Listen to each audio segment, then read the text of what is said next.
The Galactic Defense Academy floated in the center of a quiet star system, surrounded by rings of silver ships and bright satellites. From far away, it looked like a shining crown made of light. Inside that crown, thousands of cadets trained every year to become protectors of peace across the galaxy. They came from many different planets, each with its own language, air, and gravity.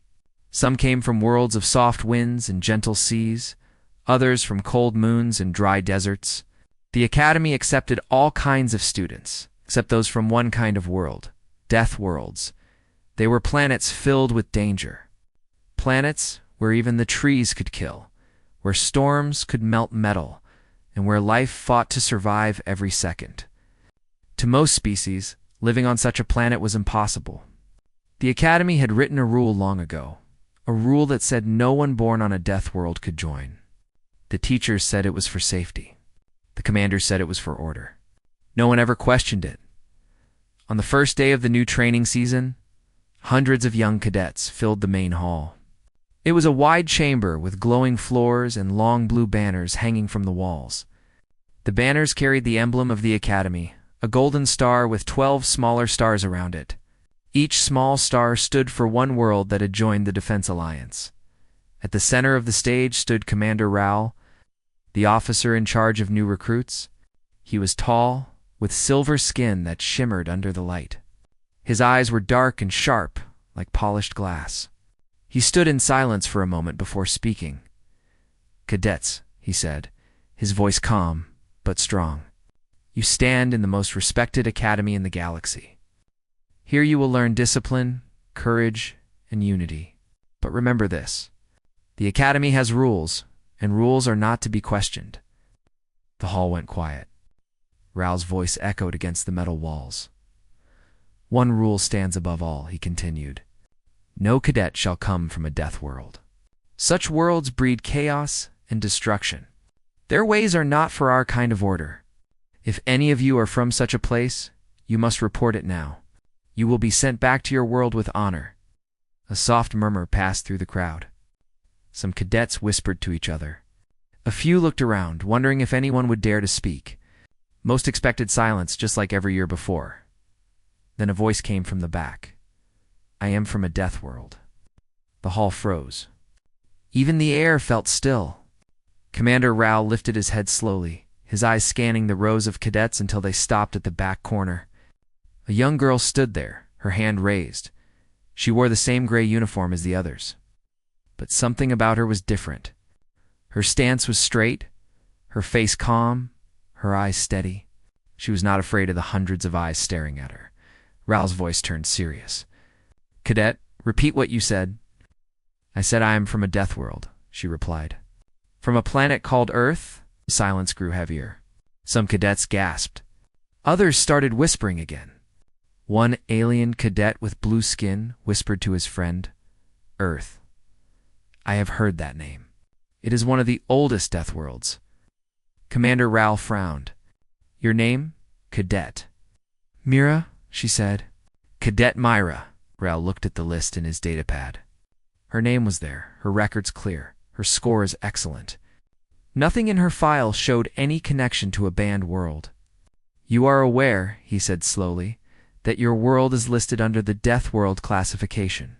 The Academy rule forbids your kind from joining." Mira nodded. "I am aware, sir. But I also know the rule says no one from a death world shall remain if they endanger others."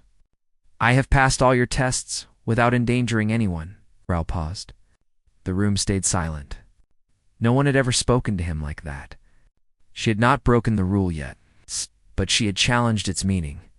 "You understand the risk of what you claim," he said. "Yes, Commander," Mira replied. "But if the Academy's purpose is to train defenders of peace, then you should know what peace costs on a world like mine." Her voice was calm, not proud or angry. The kind of calm that came from someone used to hardship. Raoul studied her for a moment, then gave a short nod. "Very well, Cadet Myra. You will remain under observation until a final decision is made." The announcement ended the ceremony, but the moment stayed in everyone's mind. When the cadets left the hall, they did not walk in groups as before. They looked back at Mira, whispering quietly as they passed. Some were curious, others afraid. That night, the academy dorms buzzed with talk. "Did you see her eyes?" one cadet said. "Like she was not afraid of anything." "I heard Deathworlders have stronger bones," another whispered. "They say gravity there can crush machines." "That cannot be true," a third said. "No one could live on a world like that." But Mira did not join their talk. She sat alone in her dorm room, looking out the window at the dark space beyond. She thought of her home planet, the blue and green world where the winds could break trees and the oceans could swallow entire cities. She thought of her people who learned to survive storms, earthquakes, and hunger. She missed the smell of rain, the sound of thunder, the sight of sunlight on the mountains. She knew she did not belong here yet, but she was not going to leave. She had come too far for that. The next morning, training began. The cadets gathered at the field, a wide metal ground under a transparent dome that showed the stars above. Commander Rao watched from the control tower while instructors led the groups. Through physical and mental drills, the first exercise was a gravity test. Each group had to run across a track where the gravity changed every few meters. Some cadets stumbled as they moved from light gravity to heavy. Others fell when their legs could not adjust fast enough. When Myra's turn came, the others watched closely.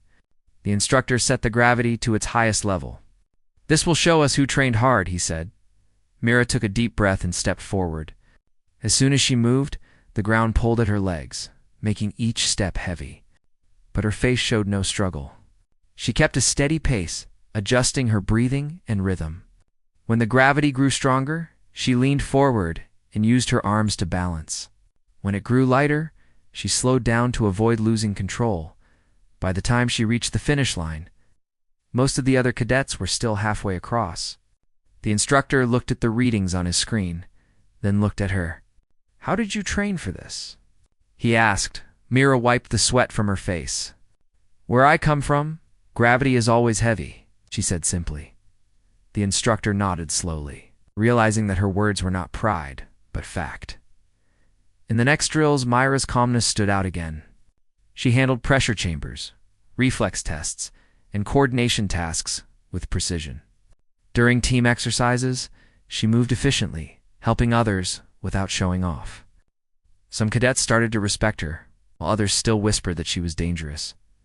During lunch, a group of alien cadets sat together discussing her. One of them, a tall green-skinned cadet named Turen, spoke first. "She is strong, yes, but she hides something. No one from a death world can be normal." Another cadet, a small one with bright orange eyes, disagreed. "She saved my teammate during the climb test. If she was dangerous, she would have let him fall." Toron crossed his arms. Or maybe she wanted to make us trust her. Their debate ended when Mira entered the cafeteria. The room went silent again. She took her food quietly and sat at a corner table alone. She did not seem to notice or care about the stairs. Commander Ryal watched from a distance. He had placed sensors to monitor her body readings. Everything showed normal. Her pulse, oxygen levels, and stress rate were within safe limits. Yet he could not shake a strange feeling. Something about her presence reminded him of old stories. Stories about humans who faced entire armies and survived. Later that evening, Raoul visited the Academy archives. The hall was quiet, lined with glowing shelves of data crystals. He inserted one into the reader and searched the galactic records. He found the file marked Earth. The first image showed a blue planet wrapped in white clouds. The description listed its gravity, atmosphere, and environment. Each line made him pause. Gravity, 1.0 standard. Atmospheric pressure, high. Wildlife, aggressive. Weather, unstable. Then came the historical notes. Wars, disasters, recoveries. Again and again, the same pattern. Destruction, followed by rebuilding. Loss, followed by progress. No extinction, no surrender. Raoul leaned back, staring at the glowing text. How can a world like this still have life? He whispered to himself. Back in her dorm, Mira sat writing in her digital journal. She wrote about her first day, about the stairs and whispers, and about the way the stars looked from the Academy dome. She ended her entry with a single line, I will show them what Earth really means. Days passed, and training grew harder. The cadets began advanced combat lessons. Myra continued to perform well, not just through strength, but through understanding. She learned quickly, studied the weaknesses in every system, and adapted faster than anyone else. The instructors started using her as an example of focus and endurance. One day, during a survival simulation, the system malfunctioned and the temperature dropped far below normal. Many cadets struggled to move. Mira took charge of her group, helping them find shelter and ration their oxygen until the system reset. When the instructors arrived, they found her group calm and organized. "How did you stay so focused?" One asked. Mira replied, "Where I come from, if you panic, you die. So we learned to stay calm." That answer spread across the academy like fire. Slowly, the fear around her began to fade. Some cadets started asking her questions about Earth. The news about Myra spread across the Galactic Defense Academy faster than light. Every corridor, training hall, and cafeteria buzzed with whispers about the human girl who came from Earth, a world that the Academy had declared forbidden. Some cadets were curious, others were frightened, and a few were jealous of the attention she was getting.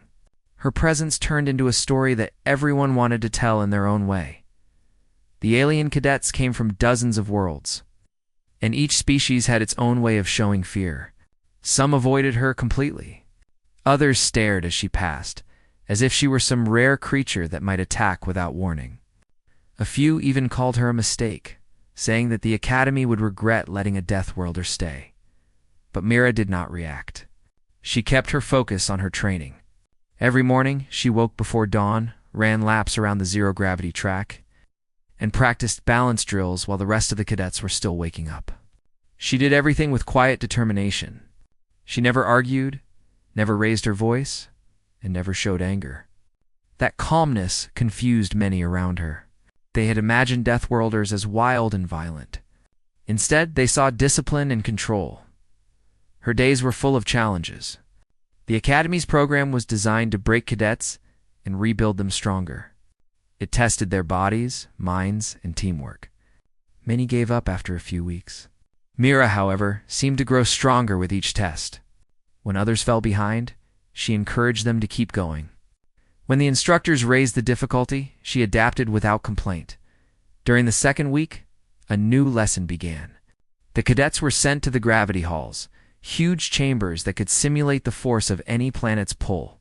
The task was to move a set of heavy crates across the floor, while the gravity changed every few minutes. The exercise was meant to teach endurance and balance. As soon as the training started, the air filled with the sound of heavy breathing and grunts. Some cadets stumbled and dropped their crates. Others struggled to even stand upright as the weight on their shoulders increased. Mira moved carefully, her steps measured. She did not rush. She did not fight the gravity.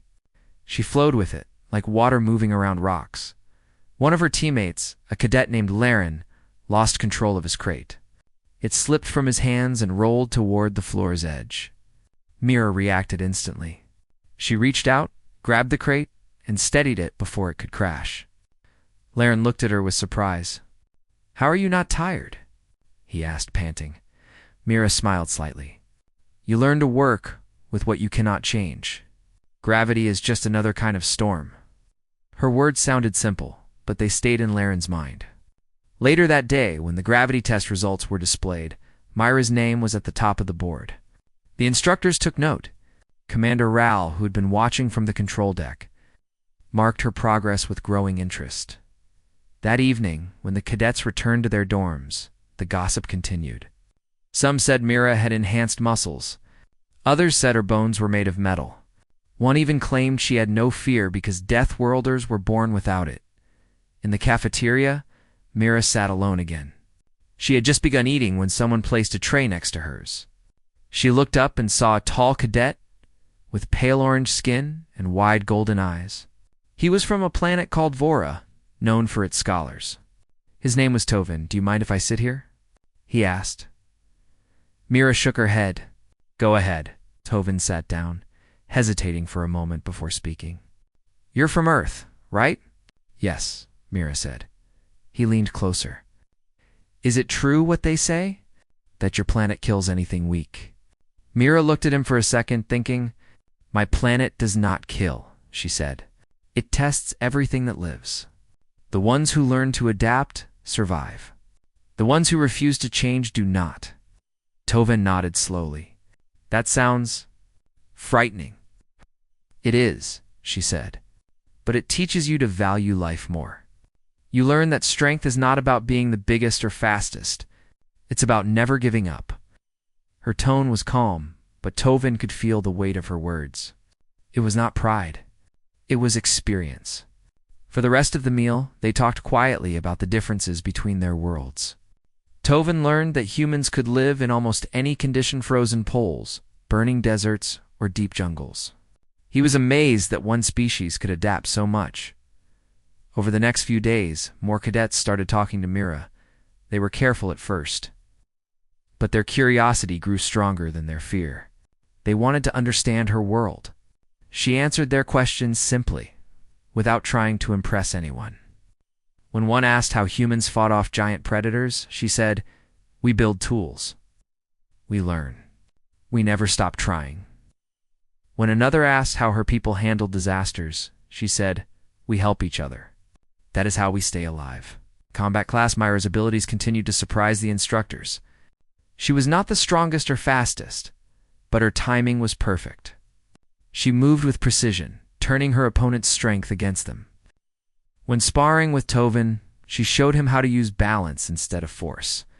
When he fell, she helped him up and explained what he did wrong. Her patience made others start to trust her. Still, not everyone was ready to accept her. One cadet in particular, Kor, a tall reptilian from the high-gravity world of Vexor, disliked her from the start. He was proud, confident, and strong. He believed that strength came from power, not endurance. To him, Mira was an insult to the Academy's rules. During a rest break, Kor approached her in the training yard. "You should not be here," he said. "Deathworlders are too dangerous. The rule exists for a reason." Mira looked up from her practice drone. "Maybe the rule was written by someone who never met one of us," she replied. Kor's tail flicked with irritation. "You think your kind can change the laws of the galaxy?" "No," Mira said. "But I can change how people see them." Kor narrowed his eyes. "We will see about that." He turned away, but his words stayed heavy in the air. That night, during tactical drills, Kor tried to test her. Each squad was supposed to complete a rescue mission inside a maze filled with traps. Kor's team was paired with Myra's. The goal was to retrieve a beacon and return without being caught by the drones that patrolled the maze. Halfway through the mission, a sudden alarm went off. The path ahead flooded with smoke, and the drones activated early. Kor's team panicked, scattering in different directions. Mira shouted to them, "Stay together. Use the walls for cover." She moved fast, guiding them through the smoke, using sound to guess the drone's location. When one drone flew close, she picked up a metal shard from the floor and threw it, striking its sensor. The machine fell with a hiss. Her quick thinking saved the entire squad from being caught. When the simulation ended, both teams emerged from the maze. The instructor looked impressed. "You completed the task in record time. Who gave the orders?" Kor started to speak, but the others pointed to Mira. She said nothing, only stood silently as the instructor nodded approvingly. "Good leadership, Cadet Myra," he said. Later, Kor walked past her without a word, his pride clearly shaken. In the days that followed, her influence quietly grew. Cadets who once ignored her began asking for advice. Even those who had doubted her started to admire her calmness under pressure. They called her the Earth Girl with a tone of respect instead of fear. Commander Raoul observed everything carefully. He had been unsure about her in the beginning, but now he saw the effect she was having. The Academy had been built on unity, yet for years it had divided species by fear. Mira was undoing that division without trying. One afternoon, Raoul called her to his office. The room was quiet, the walls lined with star maps and glowing screens. Mira stood at attention. "You are performing beyond expectations," Raoul said. "Your instructors report excellent results. But I need to understand something. Why do you push so hard?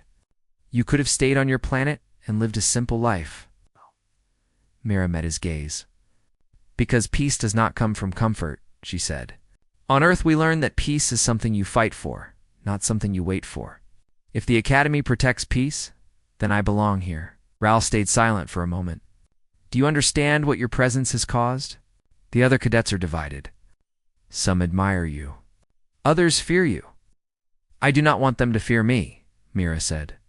I only want them to see that fear can be changed. Ral nodded slowly. He saw no arrogance in her, only quiet certainty. Very well, Cadet Myra. Continue your training. We will see where this path leads. When she left his office, Ral turned to the window and looked at the stars. He wondered how many more Deathworlders were out there, unseen, capable of strength like hers. For the first time, he questioned the ancient law that had stood for centuries. Weeks passed, and the Academy prepared for the midterm evaluation. The cadets would soon face their first live simulation, an intense test of survival, teamwork, and decision-making. Everyone trained harder than before. Even Kor began watching Myra's methods, though he would not admit it. Tovan often trained beside her, learning from her rhythm and patience. One evening, while practicing hand-to-hand drills, he said, "You make everything look easy." "It is not easy," Mira said, catching his strike and turning it aside. "It only looks easy because I have failed many times before. On Earth, failure teaches faster than success." Tovan laughed softly. "Maybe the rest of us need more failure then." As the sun of the Academy's artificial system set, Mira stood at the edge of the training. The days at the Galactic Defense Academy grew longer and harder as the cadets approached the midterm evaluations. Each morning, the training fields were filled with the sound of running feet, shouting instructors, and the hum of gravity simulators. Cadets pushed their bodies to the limits, learning how to adapt to every possible environment and challenge. Every week, the instructors introduced new drills, each one designed to break weaknesses and strengthen resolve. Mira woke before dawn, as always. She ran laps around the zero-gravity track, feeling the pull of the artificial gravity against her legs. She did not count the laps or measure her time. Instead, she focused on her breathing, her posture, and her mind. On Earth, she had learned that true endurance was not about speed or distance. It was about consistency. It was about keeping steady even when the world tried to push you down. After her morning run, she moved to the obstacle course. The course was a twisting maze of walls, beams, and climbing structures designed to simulate the conditions of hostile planets. Some cadets struggled to complete the course even once. Mira completed it several times before breakfast, each run faster and smoother than the last. Her movements were calm but precise. She never rushed. She never panicked. She adapted to every challenge with a quiet determination that drew the attention of instructors and cadets alike. During one of the early drills, an instructor introduced a new exercise called the hazard walk. The task was simple in theory. Cadets had to cross a field filled with traps, dangerous creatures simulated by robotic units, and shifting terrain. Many cadets froze at the first obstacle. Some screamed when the traps triggered alarms. Others failed to coordinate with their teams. Mira moved differently. She analyzed the field before taking her first step. When a robotic creature lunged at her, she sidestepped and used the machine's momentum to redirect it safely to the ground. When the terrain shifted beneath her feet, she adjusted her stance and kept moving. Her teammates, who had been panicked and hesitant, began following her lead. Slowly, they learned to trust her guidance. After the drill, the instructor, a tall alien named Soren, approached her. "Cadet Myra," he said, his voice firm but curious, "how do you maintain your calm under such pressure?" Mira smiled faintly. "On Earth, everything is dangerous. From storms to animals, from cold to heat, you do not survive by panicking. You survive by observing, adjusting, and moving forward." Soren nodded thoughtfully. "Your people must be very resilient." "They are," Mira said simply. "We do not stop when it is hard. We do not give up when the odds are against us. That is how we survive." Word of her abilities and her calmness began to spread throughout the academy. The cadets whispered about the human girl from Earth. Some still feared her, believing she was too dangerous to be allowed near their teams. Others began to admire her, wondering how someone so young could remain composed while facing challenges that would exhaust or frighten others. Tovin, the cadet from Vora, continued to train with her whenever he could. He watched her carefully, copying her movements and learning from her strategies. "You make everything look so natural," he said one day, while they were climbing a simulated cliff. "How do you do it?" Mira glanced at him while adjusting her grip on the cliff wall. "It is not natural," she said. "It is practice. Every day, we push ourselves to be better. The more you train, the less you are surprised by what comes next." Tovin nodded, realizing that her strength was not just physical, it was mental. She had learned to remain focused under pressure. She had learned to adapt to unpredictable conditions. And she had learned to lead without needing to assert dominance. Not everyone accepted her abilities. Kor, the reptilian cadet from Vexor, continued to observe her with suspicion. He was strong and skilled, but Mira's calmness unnerved him.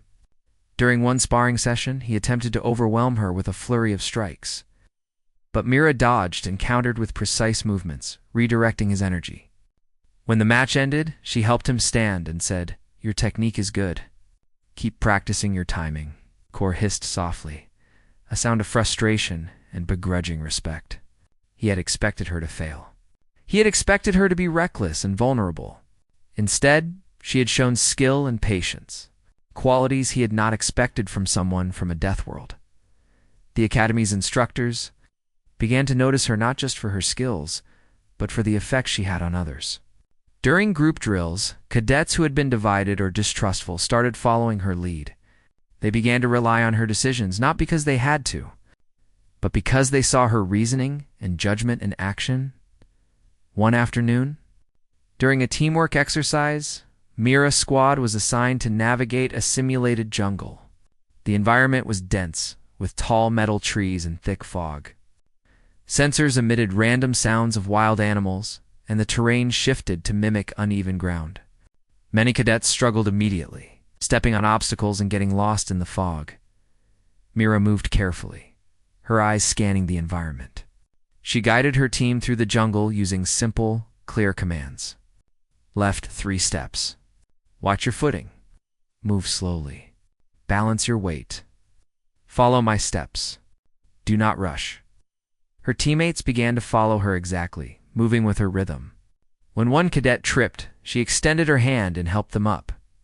When another panicked at the sound of the simulated creatures, she spoke calmly, explaining what to do. Slowly, they reached the center of the jungle together, completing the exercise successfully. The instructors were impressed. They had trained thousands of cadets, but few had ever shown such ability to lead and guide others under pressure. Mira's calmness, adaptability, and skill were extraordinary. That evening, the cadets returned to their dorms, exhausted but proud. Some of them began to approach Mira with questions about her homeworld, wanting to understand how she had developed such strength and composure. She answered each question simply, without arrogance. She told them about earth storms, earthquakes, and extreme environments. She explained how humans learn to survive by helping one another and by never giving up. "You mean your people face danger every day and still live?" asked one cadet in awe. "Yes," Mira replied. "We learn to adapt, to survive, and to protect each other. That is what makes us strong." Tovin, listening to her, realized that her words were more than just stories. They were lessons in courage, patience, and endurance. He began training harder, inspired by her example. Other cadets began doing the same, slowly changing the culture of the academy. Kor, meanwhile, continued to watch her silently. He had started to question his own assumptions. Could someone from a death world really be this disciplined and capable? Could the rule that banned such cadets be wrong? He did not speak of it, but the thought lingered in his mind. The midterm evaluation arrived faster than anyone expected. Cadets were assigned to complete a series of survival and combat simulations designed to test their endurance, leadership, and teamwork. Mira's squad was placed in a scenario simulating an alien desert world. The heat was extreme, visibility was low, and the terrain was unstable, Many cadets struggled immediately. They could not maintain balance in the shifting sand simulation. Some panicked when a robotic creature attacked. Others failed to coordinate with their teammates. Myra, however, remained calm. She observed the environment carefully and planned her squad's movements. "Follow me. Step where I step. Move slowly and watch the terrain," she instructed. Her squad began to follow her lead, and gradually they navigated the desert successfully. When one cadet stumbled, she helped them up without criticism. When another made a mistake, she adjusted their strategy quickly. By the time the evaluation ended, Myra's squad had completed the simulation faster and more efficiently than any other group. The instructors took note. They praised her for leadership, composure, and teamwork. Other cadets began looking at her differently. She was no longer just the Earth girl from a Deathworld.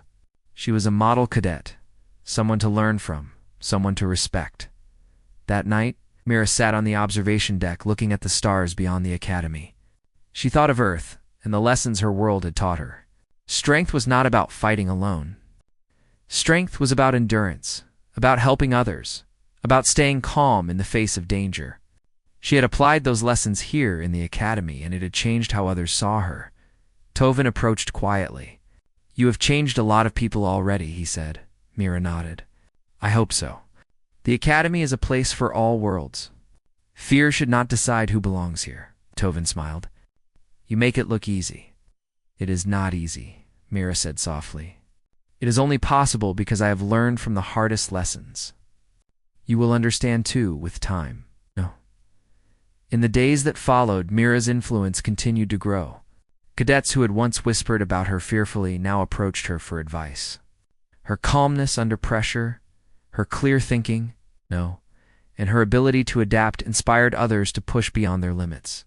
Even Kor, who had been skeptical from the beginning, began to train differently. He watched Myra, learning from her movements and strategies, though he would not admit it to anyone. The respect he felt was quiet, but growing.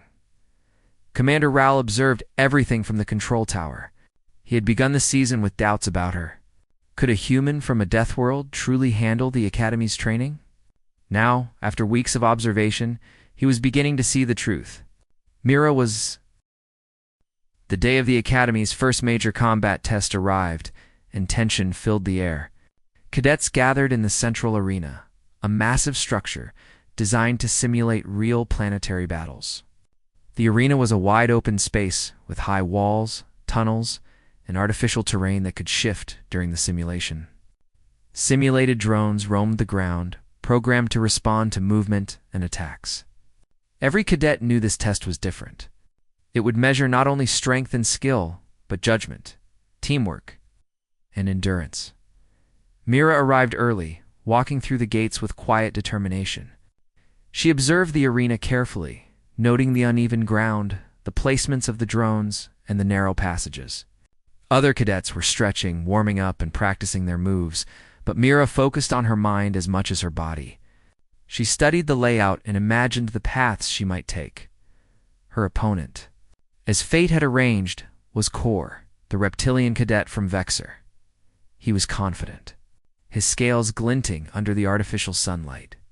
He flexed his long arms and adjusted his combat gauntlets, certain that his strength and speed would give him an easy victory.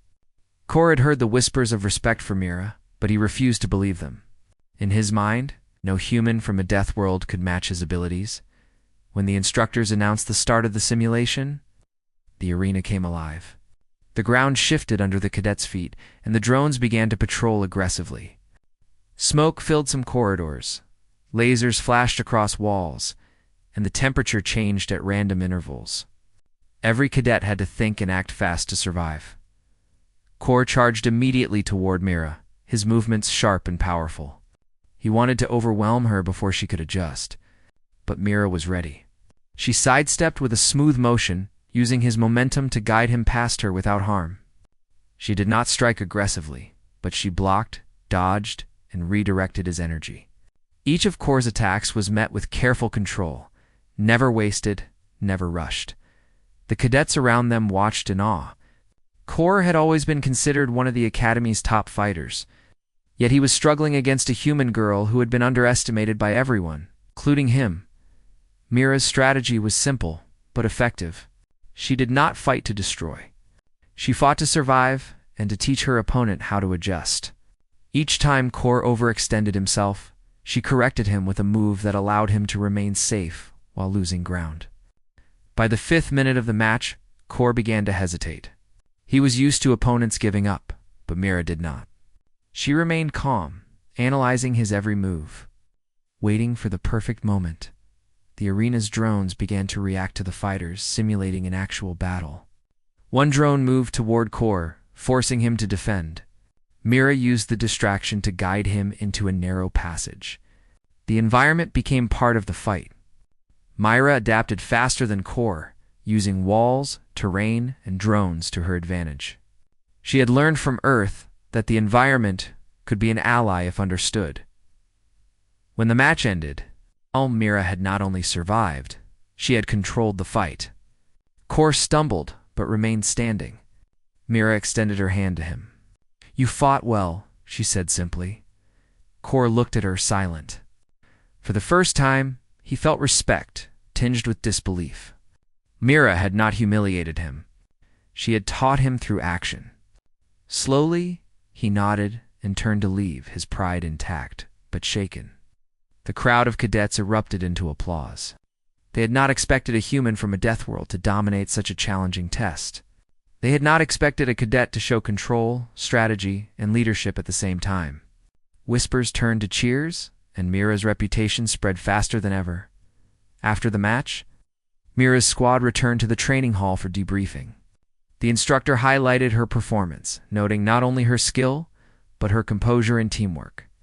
Other cadets began asking questions about her approach, wanting to understand how she had managed such a controlled victory. That evening, Mira returned to her dorms. Tovin was waiting for her. "You changed everything today," he said. "Everyone is talking about how you handled Kor in the arena." Mira smiled faintly. "I did what I had to do," she said. "The test was not about showing strength. It was about understanding it." Tovin nodded. "It is more than strength. You lead without needing to dominate. That is something we all need to learn." Mira's calmness was becoming an inspiration. Cadets from various worlds began approaching her not out of fear but out of curiosity and admiration. They wanted to understand her methods, to learn how to stay calm, to think clearly, and to adapt in situations that seemed impossible. The following day, a new challenge was announced: a simulated rescue mission. Cadets were assigned into mixed squads, each team tasked with retrieving a beacon from a dangerous zone filled with traps, unstable terrain, and simulated alien creatures. The goal was not to fight aggressively, but to survive, plan, and achieve the objective as a team. Mira's squad included Tovin, Larone, and 2 other cadets who had once been skeptical of her abilities. She took a moment to observe the simulation environment before giving instructions. "We move carefully. Watch each other. Use the environment to your advantage. If someone falls behind, we wait and support them," she said. The mission began, and many teams struggled immediately. Some cadets panicked when traps triggered alarms. Others moved too quickly and were caught by the drones. Mira's squad moved as a single unit. She led with clear directions, adjusting the plan when the terrain shifted. When one cadet tripped, she helped them up. When another doubted their path, she guided them without forcing orders. By the end of the mission, Mira's squad completed the objective faster than any other team with no injuries. The instructors praised her leadership, noting that her calm and strategic approach had been the key factor in the team's success. Kor watched silently from the observation deck. He had expected the human to struggle, to falter under pressure. Instead, she had outperformed everyone through patience, observation, and quiet command. Slowly, he began to realize that strength was not only measured in brute force. The rest of the week was filled with further challenges: simulations of alien forests, desert planets, and urban combat zones tested the cadets' endurance, teamwork, and decision-making. Each time, Mira demonstrated the same qualities: calm observation, clear thinking, adaptability, and support for her teammates. Her presence was no longer questioned. Instead, it was respected. Cadets began calling her an example of what a leader could be. One evening, Commander Ral invited Mira to the observation deck of the academy. The stars outside shimmered like diamonds against the dark void. He looked at her carefully. "You have performed exceptionally," he said. "Your results are above expectations in every category. But I must ask you something. How do you remain so steady under pressure? Most cadets struggle even after months of training. You adapt immediately." Mira looked at the stars. "On Earth, we face danger every day. Storms, earthquakes, predators, hunger. You learn quickly that panic wastes energy. You learn that observing, adjusting, and helping others is more important than fighting blindly." Ral nodded slowly. "It seems your world has taught you lessons that the Academy cannot. You have shown more than strength. You have shown leadership and endurance." "I only do what I must," Mira said. "The Academy tests cadets to prepare them for real danger. I am just using what I have learned from life." Ral studied her for a long moment. "Very well, Cadet Mira. Your next evaluation will be even more difficult. It will test your ability to lead in unpredictable environments. Many cadets will fail. You may succeed or fail. But whatever happens, your example has already changed the Academy." Mira nodded silently. She had no fear of failure. Every challenge she had faced on Earth had prepared her for this moment. She knew that the next test would be hard. But she also knew she had learned how to remain calm, how to adapt, and how to inspire those around her. The next morning, cadets were assigned a team-based combat test on a planet with extreme conditions. The simulation would mimic intense heat, shifting terrain, and aggressive automated threats. Many cadets were anxious. They had heard stories about past evaluations where injuries were common and failure rates were high. Mira's squad, however, approached the task with focus. The simulation began.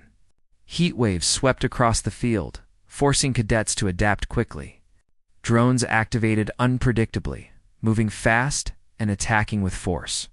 Mira guided her squad step by step, analyzing patterns and predicting movements. She did not rush. She did not panic. Her squad followed her lead, moving as a single entity, reacting together to every challenge. By the end of the evaluation, Myra's squad had completed the simulation with the highest score in both efficiency and teamwork. The instructors praised their strategy, noting that Myra's leadership had been the key to success. Even Kor could not hide his admiration. As the day ended, the cadets returned to their dorms, exhausted but motivated. The Academy's atmosphere had shifted. Fear and skepticism were replaced by curiosity and respect. Cadets began asking Mira for guidance and advice. They sought to understand how someone from a death world could demonstrate such mastery over challenges and lead others without needing to dominate them. Mira, however, remained humble. She answered questions simply, teaching cadets the lessons she had learned from Earth. Observe, adapt, stay calm, help others, and never give up. The hall of the Galactic Academy was silent when the instructor entered. Every cadet, every officer, and every council member waited for him to speak. The events from the last week had changed everything. The Academy had faced a great test, and the one who saved them all was the same, human they once doubted. Mira stood near the back wall with her hands behind her back. She wore the same simple uniform as everyone else, yet her presence felt different. The instructor looked at her for a moment before turning to face the hall. He began to speak in a clear voice. He said that he had made a mistake. He told everyone that banning Deathworlders was not wisdom, but fear. He admitted that they had judged without learning. He looked at Mira and said that courage was not born in comfort, but in challenge. The room stayed quiet as he spoke. His words reached every corner of the hall. He said, "When the ship cracked open and the air began to escape, it was not strength or rank that saved us. It was calm. It was quick action. It was the spirit that says, keep moving, no matter what." Myra acted while others froze. She did what she always does. She survived and helped others survive. That is the mark of a true cadet. The cadets began to whisper among themselves. Some who had mocked her now felt ashamed. Others felt inspired. The instructor raised his hand and said that the academy would no longer ban Deathworlders. Instead, it would study them, learn from them, and train beside them. He said, "Let this be a lesson for us all. The galaxy is wide, and danger is everywhere. But courage is not a thing of one world. It can come from anywhere, even from a place called Earth." The crowd began to applaud. The sound filled the hall and echoed through the corridors. Mira did not smile widely, but a small spark of warmth crossed her face. She felt peace. For her, this was not about pride. It was about proving that her people were more than stories of danger. After the ceremony, many cadets came to speak with her. One of them, a young being named Rill, walked up shyly. Rill had blue skin and bright silver eyes. He said, "I once laughed when they said humans were real. I am sorry, Mira. You showed us what real courage looks like." Mira nodded and said softly, "On Earth, we learn early that fear can guide or destroy. We choose to let it guide us, not stop us." Rill asked what Earth was truly like. Mira thought for a moment. She told him about heavy storms, burning deserts, freezing mountains, and deep seas filled with strange creatures. She said that humans learn to live with all of it, not by fighting everything, but by understanding it, she said. "We do not rule Earth. We survive with it. The world teaches us balance. Every mistake has a cost, and every success has a story." Rill listened closely. Around them, more cadets gathered. They wanted to hear about the world that shaped the human species. For the first time, Mira spoke freely. She told them how humans built homes and places where the air was thin, how they crossed oceans before learning to fly, how they looked up at the stars long before they could reach them. As she spoke, the room grew brighter. It was as if her words painted pictures in everyone's minds. They saw waves crashing on rocky shores. They saw forests glowing under storms. They saw people standing tall even when the ground shook. After the talk, the instructor approached her again. He said that the Academy Council wanted to honor her. Mira shook her head gently and said, "I do not need medals. I only need a chance to learn and to help others see what we can become together." The instructor smiled. He understood. He told her that humility was another kind of strength, one that few cadets ever showed. Later that day, the council gathered in the main hall. They discussed how to include Deathworlders in training. Some members worried about safety. Others argued that danger was the very reason they needed such cadets. Mira listened silently until they asked her opinion. She said, "If you fear us, you will never understand us. If you test us, do it with open eyes. We are not here to harm. We are here to show that life finds a way, no matter how hard the world becomes." Her words changed the discussion. The council decided to form a new division called the Resilience Program. It would study survival methods used by species from harsh worlds. Mira was asked to be one of its first instructors. When she entered the training grounds a week later, she saw dozens of cadets waiting. They were from many species, each one eager to learn. She greeted them with a calm smile. She told them that they were about to learn lessons that could not be taught by books or holograms. She began the session by turning off the safety field. The ground became unstable, and a small sandstorm simulation began. Some cadets stumbled, while others panicked. Mira stood steady and said, "The first rule of survival is not to fight the world, but to move with it. Feel its rhythm. Use it." Slowly, they began to follow her steps. They learned how to shift balance, how to watch for small details, how to stay calm when everything seemed to fall apart. By the end of the session, everyone was exhausted but proud. The instructor, who had once banned Deathworlders, watched from the observation deck. He whispered to himself that perhaps this human would change the academy forever. That night, Mira walked alone in the training field. The stars above were bright. She looked up and thought about her home world. She missed the smell of rain, the sound of wind through trees, and the warmth of sunlight on her face. Yet she felt no sadness. She knew she carried Earth inside her in every breath and every step. As she stood there, Rill came again. He asked her why humans never gave up, even when everything seemed impossible. Mira looked at him and said, "Because giving up means forgetting who we are. On Earth, life never stops trying. Even when the world breaks, something always grows back. That is our nature." Brill nodded and said that he wanted to visit Earth one day. Mira smiled and said, "Maybe one day it will be safe again. Until then, the stories will have to travel instead of us." Weeks passed, and the academy changed. The students trained harder. They began to test their limits in new ways. Some used Earth's old training methods like running against gravity winds and climbing unstable surfaces. Mira guided them, showing how to use fear as focus. The instructor noticed that discipline improved across the entire academy. No one wanted to quit early anymore. One day, the academy received a distress call from a nearby colony. A meteor storm had damaged the colony's shield, and evacuation was impossible. The council sent a rescue team, and Mira was asked to lead it. She accepted without hesitation. The journey was rough. When they arrived, debris floated around the colony. The shields flickered, and the outer buildings were on fire. The team looked at Mira for orders. She stayed calm and said, "We move in pairs. Watch your air levels. Do not waste time. Remember, panic kills faster than danger." They followed her lead. She guided them through falling metal and burning wires. Her training from Earth came alive. She used instincts built through generations of survival.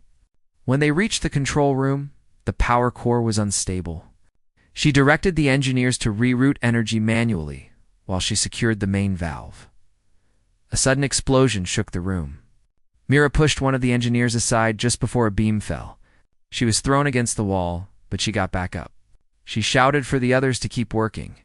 Within minutes, they restored the shield and saved the colony. When they returned to the academy, the council honored the team. But the highest praise went to Mira again. The instructor said that she had once entered the academy as a student of survival, but had now become a teacher of life, he said. The galaxy has many worlds, but few hearts as strong as this one. From now on, Earth will no longer be called a death world. It will be known as the world of endurance. Mira felt a quiet pride.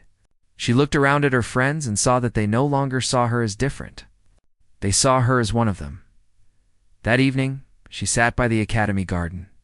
The garden was small but peaceful, filled with plants from across the galaxy. She touched one of the flowers that came from her homeworld, a simple green fern. It reminded her of everything she had left behind. She whispered, "We made it." The stars above twinkled as if answering her. She closed her eyes and rested. The academy lights dimmed as night fell. The new era had begun, and it started with a single raised hand and 5 simple words. "I am from Earth.